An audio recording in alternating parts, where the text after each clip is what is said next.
Lep pozdrav tudi v mojem imenu. Na kratko bomo šli danes čez naš program razvoja podeželja, torej, ki ga, bom rekla, intenzivno pripravljamo že, bom rekla, zdaj že kar več kot eno leto. Kolegi me večkrat vprašajo, kje smo pri programu, kako nam gre, jaz pa večkrat pravim, da imamo pač občutek, da zlagamo Lego kocke, jih sproti podiramo in se sprašujemo, ali je pač zadeva lepše zgleda kot prej, ampak res je zelo zahteven projekt, zelo veliko interesov in seveda vsebina programa razvoja podeželja kot taka je pač zelo široka, posega na različna področja in seveda, ko se taka vsebina usklajuje, je tudi nekako težko priti do nekega kompromisa. Ampak nimamo več veliko časa, da pač sestavimo pravi okvir in bom rekla, to časovnico nam daje tudi pravni okvir podan strani Evropske unije. Verjetno je bilo danes že glede tega kar precej rečenega, ponovila bom na kratko. Torej, osnova za pripravo našega programa razvoja podeželja je najprej torej strategija Evropa 2020. Potem sta dve uredbi, ki sta bile objavljeni torej 17. decembra lansko leto. Torej, prva, ki govori, bom rekla, splošno o določbah, ki veljajo za vse strukturne sklade in potem podrobnejša uredba, torej, ki opredeljuje program oziroma program razvoja podeželja oziroma vsebino Evropskega kmetijskega sklada za razvoj podeželja. Sedaj se intenzivno zaključujejo pač razprave in usklajevanja, ki glede priprave izvedbenih in delegiranih aktov, ki bodo podrobneje opredeljevala določene vsebine iz zgornjih uredb. Iz tega sledi, bom rekla, zgodba, ki jo moramo narediti tu v Sloveniji. Prvo je seveda partnerski sporazum o črpanju sredstev iz vseh strukturnih skladov. Ravno v petek bo potekala torej ponovna javna razprava na temo partnerskega sporazuma. Prišli bodo predstavniki strukturnih skladov strani Evropske komisije in torej ponovno bo predstavljen, bom rekla, nova verzija partnerskega sporazuma in seveda cilj države je, da nekje v konec aprila na Evropsko komisijo posreduje torej tudi formalno v uskladitev oziroma v potrditev partnerski sporazum. Potem je časovnica zelo jasna. V 3 mesecih po oddaji partnerskega sporazuma na Evropsko komisijo mora država članica posredovati v Bruselj tudi operativne programe. Torej, eden izmed njih je seveda tudi program razvoja podeželja. Torej, formalno moramo bom rekla, v Bruselj posredovati program razvoja podeželja do konca julija. Torej, že v januarju smo na ministrstvu začeli intenzivno delati tudi na nacionalnih uredbah, ki bodo torej podlaga za samo izvajanje ukrepov, torej za pripravo javnih razpisov. Te nacionalne uredbe bodo 3, samo v letu 2014 bomo imeli 4, torej prva je že objavljena bila konec februarja, to je bila uredba namenjena izvajanju ukrepa dobrobit živali, objavljene bodo pa še 3, torej do konca leta, najprej uredba za izvajanje ukrepov LEADER, ki naj bi bila objavljena najkasneje nekje v mesecu maju, potem pa konec leta še dve uredbi in sicer tako imenovana uredba, ki se bo vezala na površinske ukrepe in pa uredba, ki bo pokrivala bolj ta investicijski del. kakšna je v bistvu logika oziroma iz česa smo izhajali. Evropska komisija zahteva tako imenovano prioritizacijo ukrepanja, kar pomeni, da mora torej država na podlagi svoje analize prednosti, slabosti, priložnosti in nevarnosti oblikovati torej neko listo potreb in iz teh potreb potem opredeliti tudi strategijo ukrepanja. To imenujejo tako imenovano intervencijsko logiko. Kaj ta logika v bistvu zahteva? Zahteva bistveno bolj sistematičen pristop k pripravi programa, kot smo ga bili mogoče vajeni v predhodnih obdobjih. Na podlagi te že izvedene oziroma pripravljene SWOT analize smo v Sloveniji opredelili 4 ključna področja. Prvo je bilo torej dvig produktivnosti in dodane vrednosti, drugi torej tržno organiziranje, krepitev agroživilskih in gozdno-lesnih verig, tretjo je torej ohranjanje naravnih virov in prilagajanje na podnebne spremembe in pa četrto, torej zelena delovna mesta in socialno vzdržen in skladen razvoj podeželja. V središču teh štirih tematik oziroma sklopov je pa tudi področje znanje in inovacije, ki so torej tudi strani Evropske komisije oziroma strani bom rekla evropskih uredb postavljeni nekako v horizontalo in morajo biti torej pokriti z vsemi, pri vseh vsebinah. Na podlagi teh 4 področij smo izbrali 13 ukrepov. Ukrepi so, bom rekla, glede na dosedanje programsko obdobje, bom rekla, kompleksnejši. Kaj to pomeni?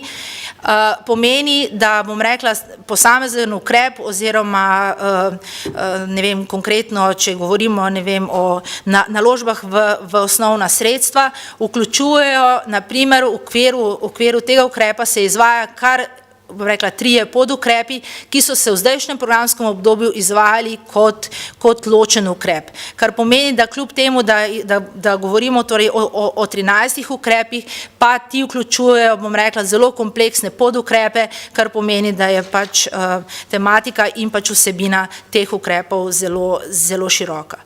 Če najprej pogledamo prva 2 ukrepa, torej izhajata iz 14. in 15. člena Evropske uredbe, oba se nanašata na izboljšanje usposobljenosti in znanja na podeželju oziroma na kmetijah.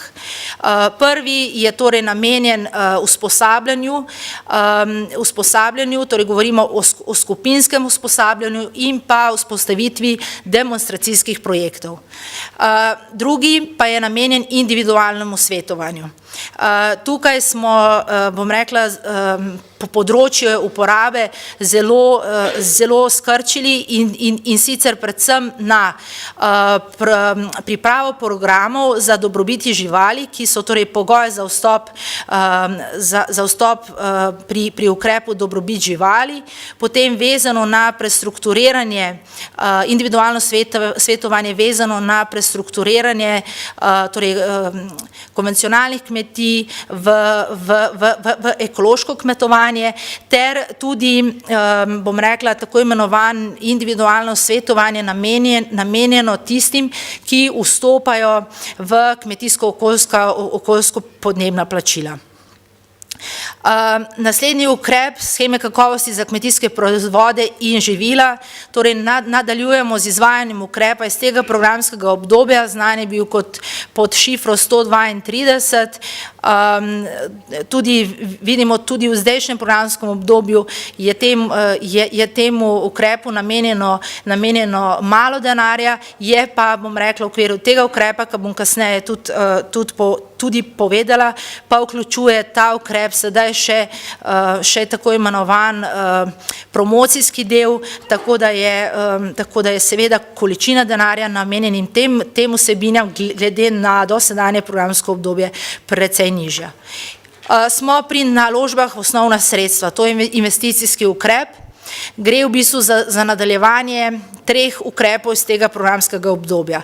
Ukrep 121, naložbe v kmetijska gospodarstva, ukrep 123, namenjen torej naložbam v predelavo živilsko-predelovalnih podjetij in torej tretji podukrep pa je namenjen naložbam v kmetijsko in gozdarsko infrastrukturo, torej govorimo o pač vsebinah vezano na namakalne sisteme, komasacije, agromelioracije in pa gozdne ceste. Ukrep razvoj kmetij in podjetij ravno tako vključuje dva podukrepa, eden je namenjen mladim kmetom, drugi pa naložbam v nekmetijske dejavnosti na kmetijah. Ukrep, v bistvu, katerega podlaga je 21. člen uredbe, naložbe v razvoj gozdnih območij in izboljšanje sposobnosti gozdov za preživetje, vključuje spet 3 podukrepe. En podukrep je namenjen torej nakupu gozdne mehanizacije za sečno in spravilo lesa, drugi del je namenjen prvi stopnji predelave lesa in tretji podukrep, ki se ga v bistvu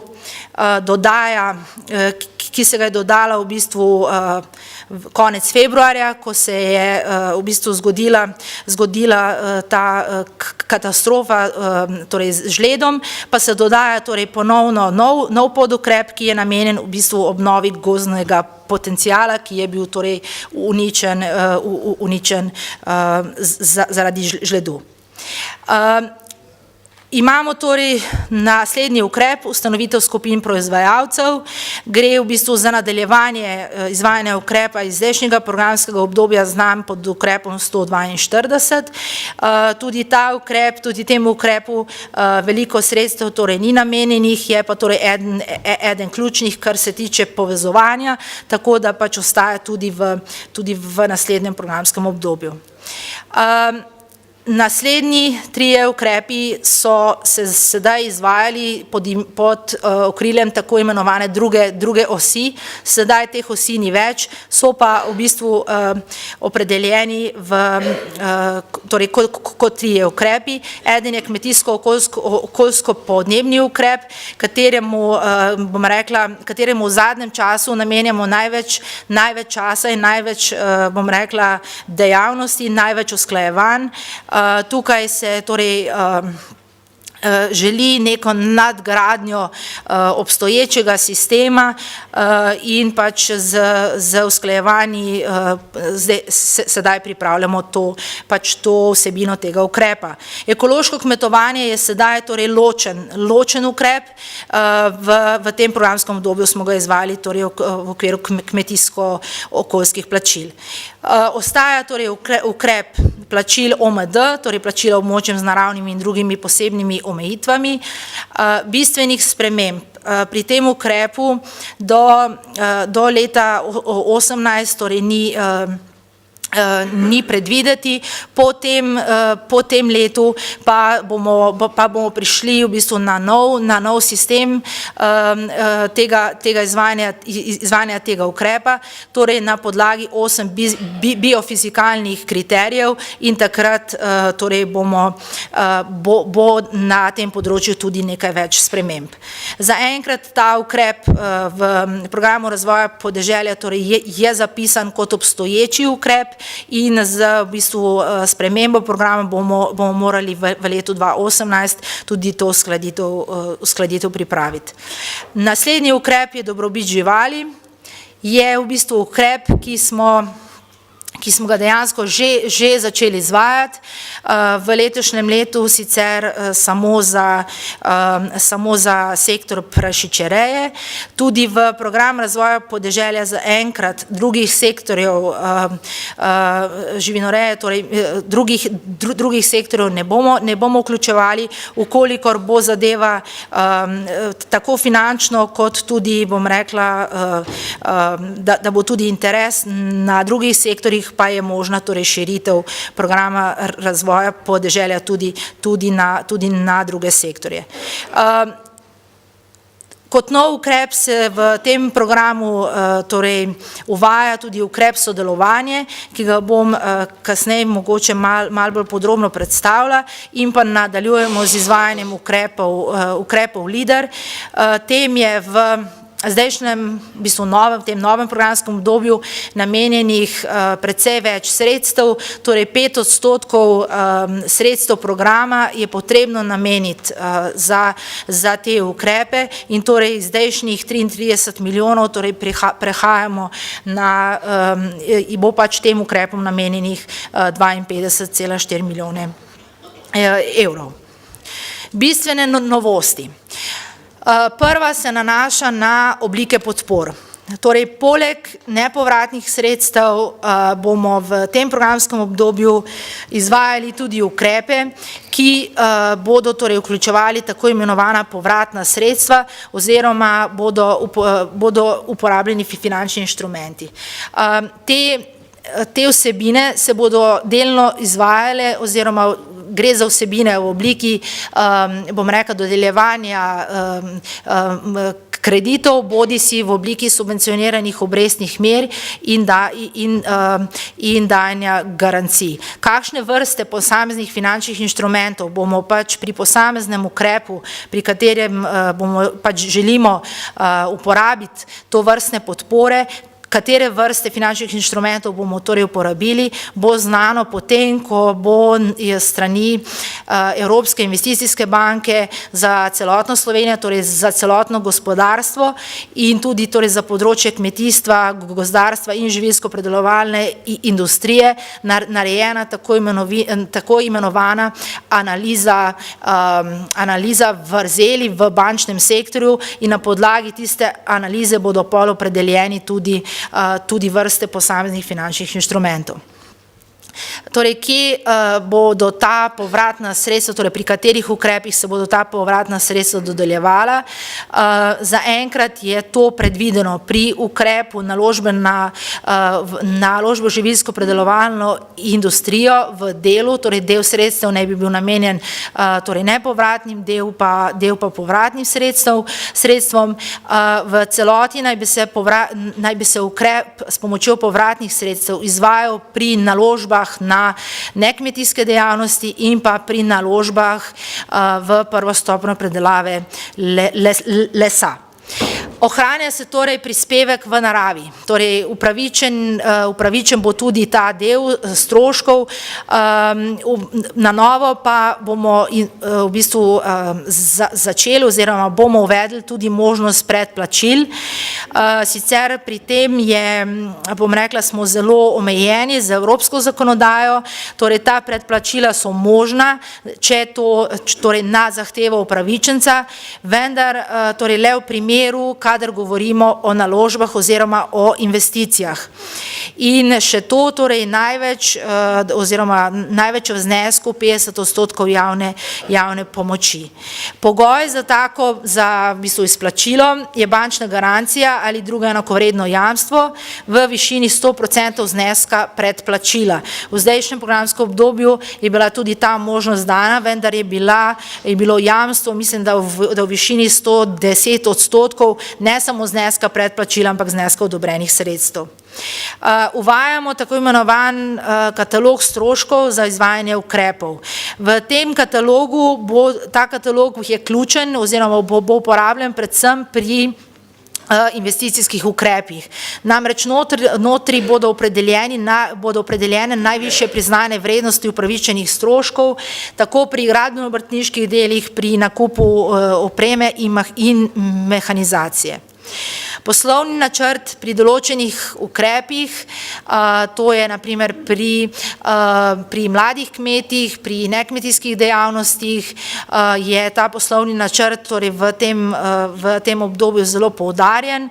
Ključna je torej realizacija poslovnega načrta in temu bomo torej v naslednjem programskem obdobju namenili tudi več pozornosti. Kaj je še v bistvu ključno in bom rekla je odgovor na poziv, bom rekla, iz terena, in to je to, da naj bi se v javni razpisi vnaprej načrtovali, da naj bi bilo torej vnaprej bolj jasno, kdaj bo posamezen javni razpis objavljen, da naj bi bili ti pogoji, ki so v teh javnih razpisih pač zapisani, pač bolj stabilni, da se naj ne bi pač spreminjali z vsakim javnim razpisom, ter da naj bi torej pogoji med posameznimi javnimi razpisi in ukrepi bili čim bolj poenoteni. Torej k temu smo že pristopili tudi zdaj pri pripravi uredbe, ki bo torej podlaga za javne razpise, na to tudi vse skozi pazimo. Če pogledamo torej podrobneje ukrepe, ki so, bom rekla, bolj povezani ali pa bolj prispevajo k učinkovitejšem tržnem organiziranju in povezovanju. Torej ta poudarek je v tem programskem obdobju pač zelo močan, se kaže tako iz SWOT analize, kot tudi potem v sami strategiji. Je pa torej za to področje ključnih v bistvu šest ukrepov, ki najbolj prispevajo k temu povezovanju. Prvi je torej prenos znanja, drugi so torej sheme kakovosti za kmetijske proizvode in živila, tretji je ta naložbeni del, torej same investicije, ta četrti ukrep je torej naložbe v gozdarske tehnologije ter predelavo in mobilizacijo lesa, peti ustanavljanje skupin in organizacij proizvajalcev ter ukrep sodelovanje. Če samo te, ki sem jih zdaj naštela, mogoče malo bolj podrobno pogledamo, vidimo, da je ta prenos znanja, da je pač namen tega ukrepa prenosa znanja, torej povečati raven usposobljenosti ciljnih skupin preko različnih oblik prenosa znanja. Znotraj tega ukrepa se bosta izvajala dva podukrepa. Prvi usposabljanje in pridobivanje strokovnih znanj ter drugi demonstracijski projekti. Pripravljen bo nabor usposabljanj, ki bo torej predstavljal izhodišče za izvajanje tega ukrepa.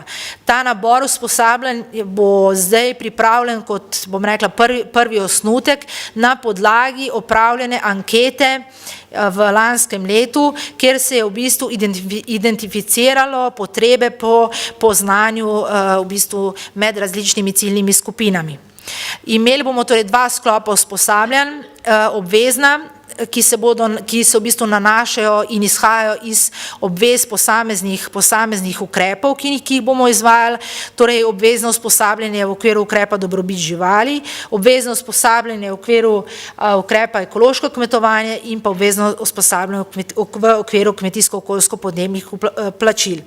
Ostala usposabljanja so pa torej usposabljanje, ki bodo izhajala iz potreb, ki bodo zaznani na terenu.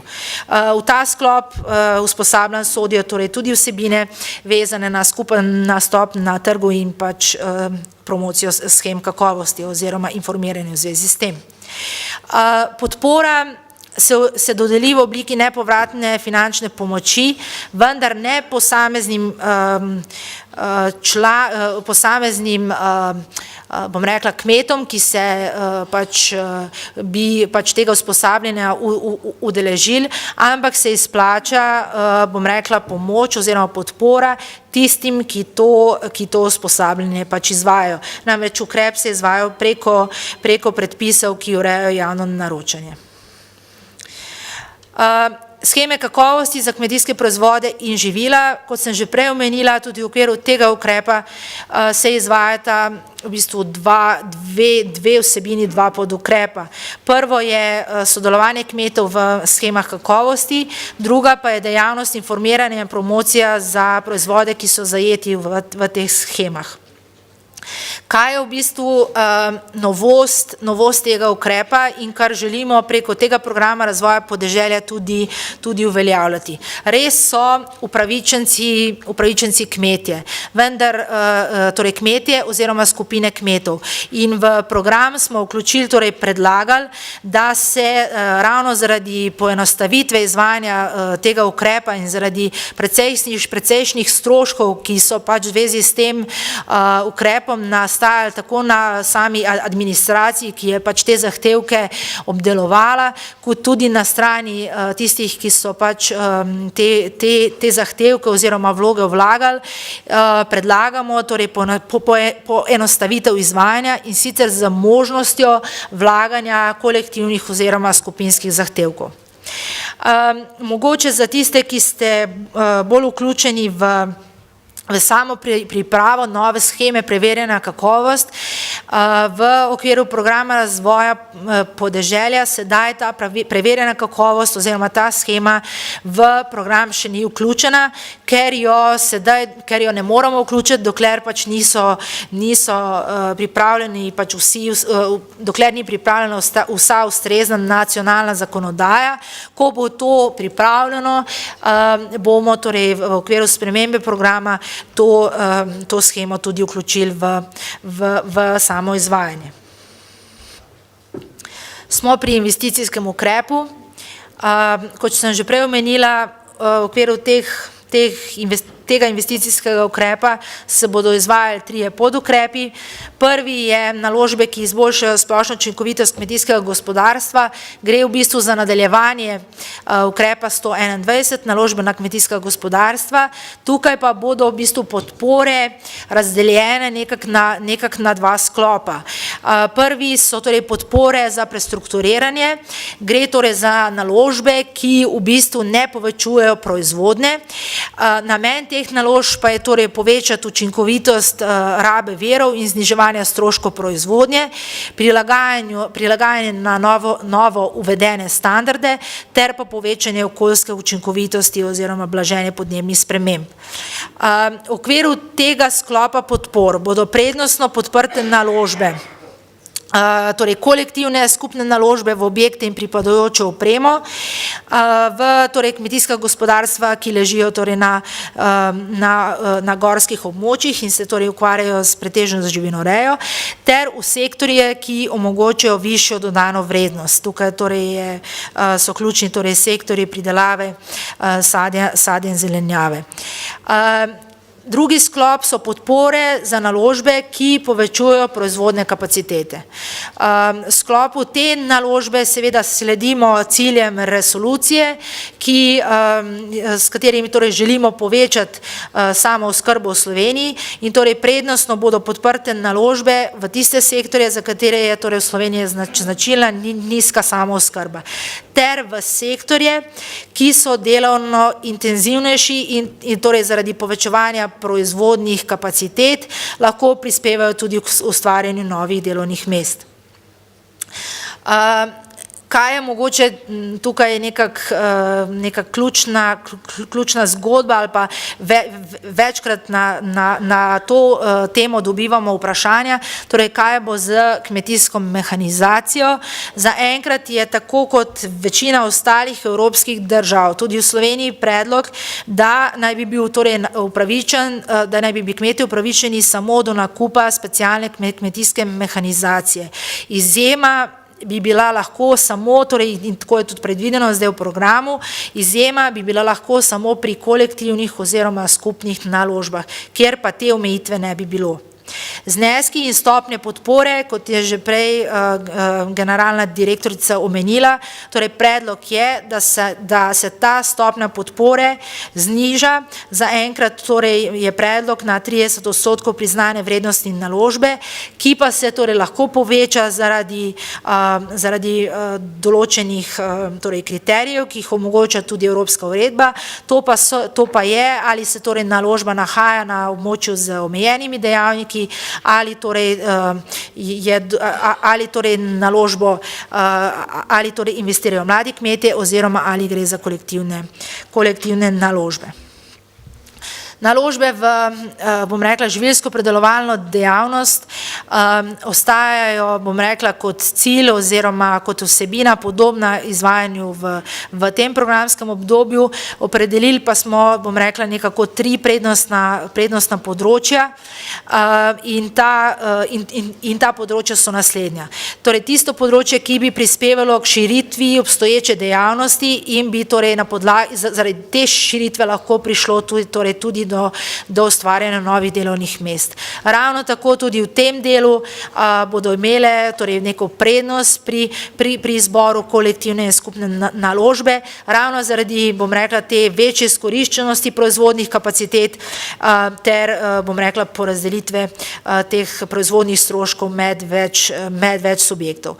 Ter naložbe, ki bodo torej prispevale k krepitvi kratkih dobavnih verig. Kot sem že omenila, pri tem ukrepu se bo podpora dodeljevala tako v obliki nepovratnih kot povratnih sredstev. Najvišji delež podpore je enako kot pri naložbah kmetijskega gospodarstva, naj bi torej začeli torej z 30%, potem pa torej bi se lahko ta delež povečal v primeru predelave ekoloških proizvodov, kot smo imeli že v tem programskem obdobju v okviru povečevanja okoljske učinkovitosti oziroma za kolektivne naložbe. Zadnji podukrep so torej naložbe, ki zadevajo infrastrukturo, povezano z razvojem in prilagoditvijo kmetijstva.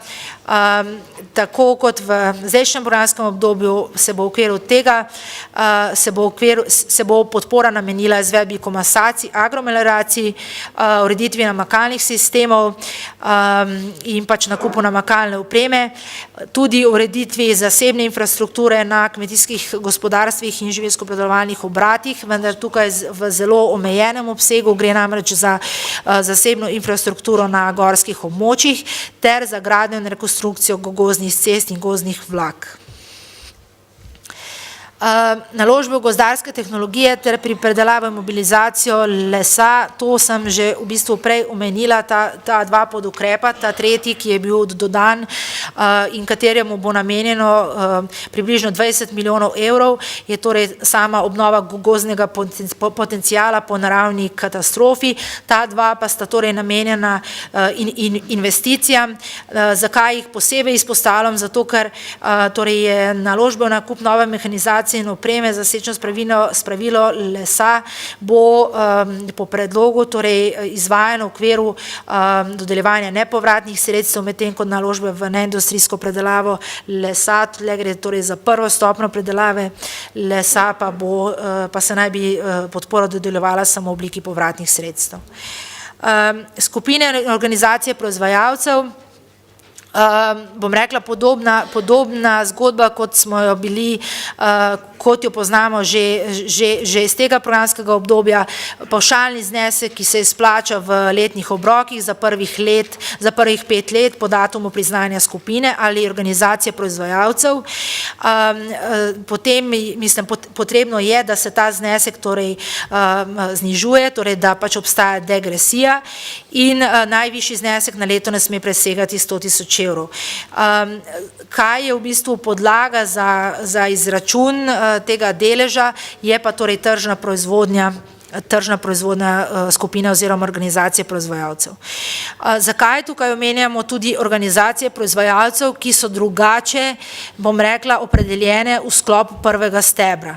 Namreč, vkolikor se v okviru, bom rekla, po pravilih oziroma na podlagi uredb, ki veljajo za tržne ureditve, oblikuje tudi, bom rekla, tako imenovana organizacija proizvajalcev, lahko v okviru tega ukrepa pridobiva, torej teh prvih 5 let, tudi podporo v okviru tega ukrepa. Kljub temu, da pridobiva podporo torej tudi v primeru sadja in zelenjave, kjer je to po tržnem redu še vedno mogoče, vkolikor torej dobiva podporo tudi iz tistega vira. Torej, možna je kombinacija obeh.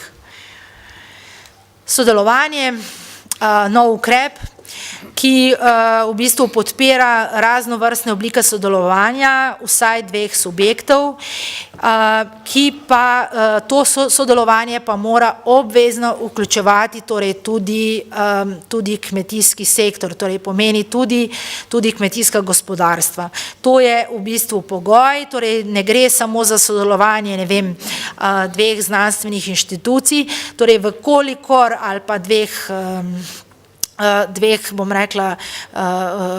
subjektov, vkolikor torej ne vključuje tudi, samega primarnega kmetijskega proizvajalca, takega sodelovanja, pač do takega sodelovanja ne mora priti oziroma ga ne bomo podprli v okviru tega ukrepa. Različne vsebine so, ko smo ta ukrep predstavljali, da se pač skoraj vsak z neko vsebino najde, je pa v bistvu zamišljeno izvajanje tega ukrepa na naslednji način. Torej, potekala bo v bistvu, že sedaj smo imeli na strani ministrstva so bile organizirane tri delavnice na to temo, kjer so se v bistvu že identificirale potrebe v kmetijski praksi, bodo pa torej ta identifikacija potreb pa bo torej še potekala in na podlagi teh potreb bo narejena tako imenovana prioritetna lista potreb, za katere bodo potem objavljeni javni razpisi, na katere se bodo torej lahko javili posamezni projekti.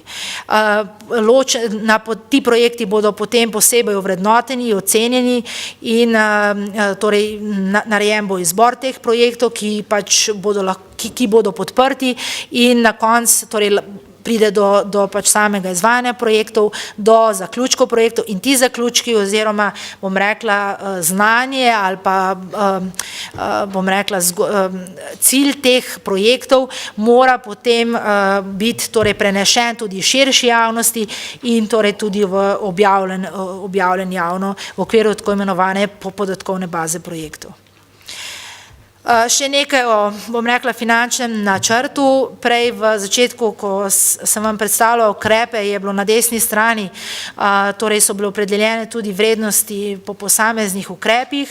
V programskem obdobju, v tem novem programskem obdobju je namenjeno torej za izvajanje programa razvoja podeželja 837 milijonov, torej nekoliko manj kot v prejšnjem programskem obdobju, ko smo imeli na voljo strani, evropskega proračuna 915, skoraj 916 milijonov evrov, torej približno 78 milijonov evrov v tem programskem obdobju dobivamo manj, vendar se ta vrednost ne kaže v tako, drastičnem zmanjšanju v celotni malhi, namenjeni za ta ukrep, kjer imamo torej